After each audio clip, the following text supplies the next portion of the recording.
재정적자라. 쉽게 말하면 나라 살림을 말합니다. 지금 나라 살림이 진짜 형편없습니다. 세수 펑크라고 이야기하잖아요. 저는 세수 펑크보다 나라 살림 펑크 이러다가 와장창 무너지지 않을까 솔직히 좀 걱정이 돼요. 이제는요. 왜 제가 그렇게 걱정하나 하면요. 여러분 이거 한번 보세요. 관리재정수지입니다. 지금 2024년이에요. 1월에서 6월까지 보면 103조 4천억 원의 적자예요.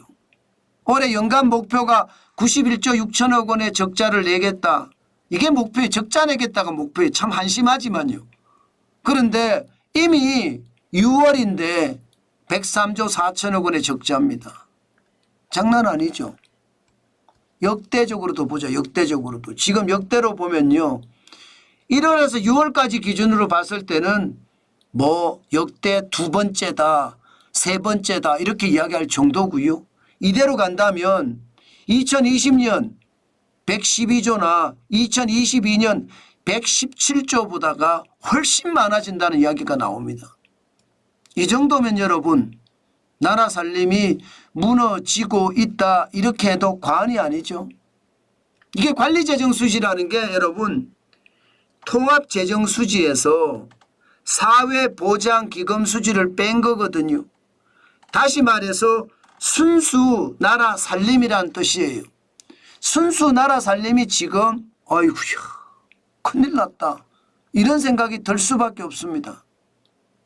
지금 그만큼 말입니다. 최악이라는 거예요. 게다가 GDP 대비 적자 비율을 마이너스 3.9% 마이너스 3% 애초에는 이야기했습니다. 이것도 늘어난 거예요. 마이너스 3.9% 지킨다고 하더니 과연 지킬까 모르겠습니다. 이대로 가면요. 진짜 최악이라는 생각이 여러분 들지 않으세요?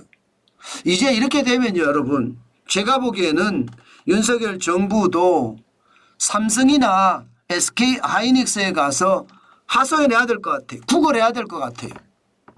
권력 있는 사람이 구걸은 안 하겠지만 힘을 가하겠지만 저는 표현을 구걸이라고 하겠습니다. 구걸해야 될 것 같아요. 왜 구걸을 해야 되느냐? 여러분 이거 한번 보세요. 연간 세수만 하더라도 엄청나게 지금 펑크가 나고 있거든요. 1월에서 6월까지 168조 6천억 원을 거뒀습니다. 전년 대비해서는 마이너스 5.6% 10조 원이 덜 거쳤어요. 올해 예상대로 367조 3천억 원을 거둘 수 있느냐? 쉽지 않다예요. 쉽지 않다. 그러니까 더 어려워지고 있다는 이야기잖아. 심지어 말입니다. 367조 3천억 원 너무 많다. 세수 재추계를 해야 된다. 이런 말까지 나올 정도입니다. 그 정도로 지금 나쁘다는 이야기입니다. 그러면 왜 세수가 이렇게 펑크가 났는데 삼성이나 SK 하이닉스에 가서 구걸을 하느냐. 구걸을 하는 것은요. 법인세 때문입니다. 보시는 것처럼 법인세가 16조 1천억 원이 덜 거쳤습니다. 최악이죠. 소득세는 작년보다 2천억 원. 부가가치세는 작년보다 5조 6천억 원. 예. 그리고 말입니다. 기타에서도 5천억 원이 더 거쳤습니다. 법인세가 유독 16조 1천억 원이 덜 거쳤습니다. 이거 여러분 법인세 깎아줘서 그런 게 아니에요. 법인세 깎아줘봤자 얼마 깎아주지도 않았습니다. 25%를 24% 1% 낮춰줬습니다.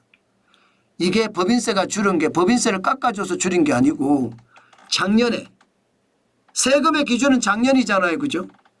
작년에 삼성전자 적자, SK 하이닉스 적자예요. 세금 낼 이유가 없는 거죠. 적자가 나니까. 삼성전자나 SK 하이닉스가 내는 세금이 국세가 어마무시한데 이들이 안 내니까 최악이 된 거죠. 그래서 구걸을 해야 된다는 말을 제가 하는 겁니다. 그럼 어떻게 구걸을 하느냐? 돈을 뺐느냐? 그게 아니라 중간 예납이라는 게 있습니다. 중간 예납. 이게 미리 내면 그 다음에 가서 깎아주는 거죠. 네, 그 다음에 가서. 그래서 중간 연합을 하게 되면 법인세가 8월이 중간 연합, 이달이 중간 연합을 하는 달이거든요. 아마 조금은 좋아지겠죠. 좋아지지만 여전히 나라 살림은 어렵다. 저는 경제개혁을 똑바로 못한 후폭풍 지금 불고 있다고 저는 생각을 하는 겁니다. 경제개혁을 못하면 이렇게 최악으로 갑니다. 점점 더 힘들어질 겁니다. 여러분, 이게 통합재정수지가 적자가 심해지는 것도 문제거든요. 왜냐하면 말입니다. 지금 통합재정수지는요. 지금 보시는 것처럼 역대 최대입니다. 통합재정수지라는 게 사회보장성 4대 기금들 다 포함시킨 거거든요.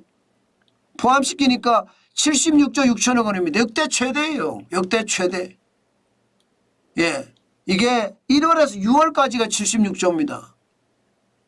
2020년에 71조 2천 1년 동안이거든요. 1년 동안에 이렇게 됐는데 참 안타깝죠. 저는 여러분 제가 늘 말씀을 드리지만 윤석열 대통령이 당선이 되고 나서 이게 정부 각 부처들부터 시작을 해서요 다 조사를 했었어야 돼요.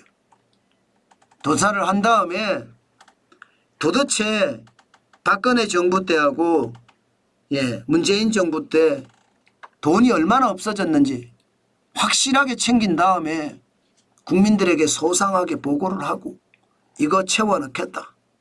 저는 그거 하나만 해도 큰일을 했다고 생각을 합니다. 보세요. 여러분 2017년 24조 원에 흑자냈습니다. 2018년 31조 원에 흑자냈습니다. 시기는 문재인 정부 시기지만 이때 박근혜 정부 때가 다 만들어 놓은 거 아니에요. 그러다가 돈 퍼주기 시작하니까 2020년 71조 2천억까지 최악의 상황이 됐잖아요. 사실 문재인 정부 5년 동안에 415조 5천억 원이나 뿌렸거든요. 돈을 더 뿌렸습니다. 그만큼 더. 그래서 600조 있던 국가 부채가 1000조가 넘어섰잖아요. 1000조.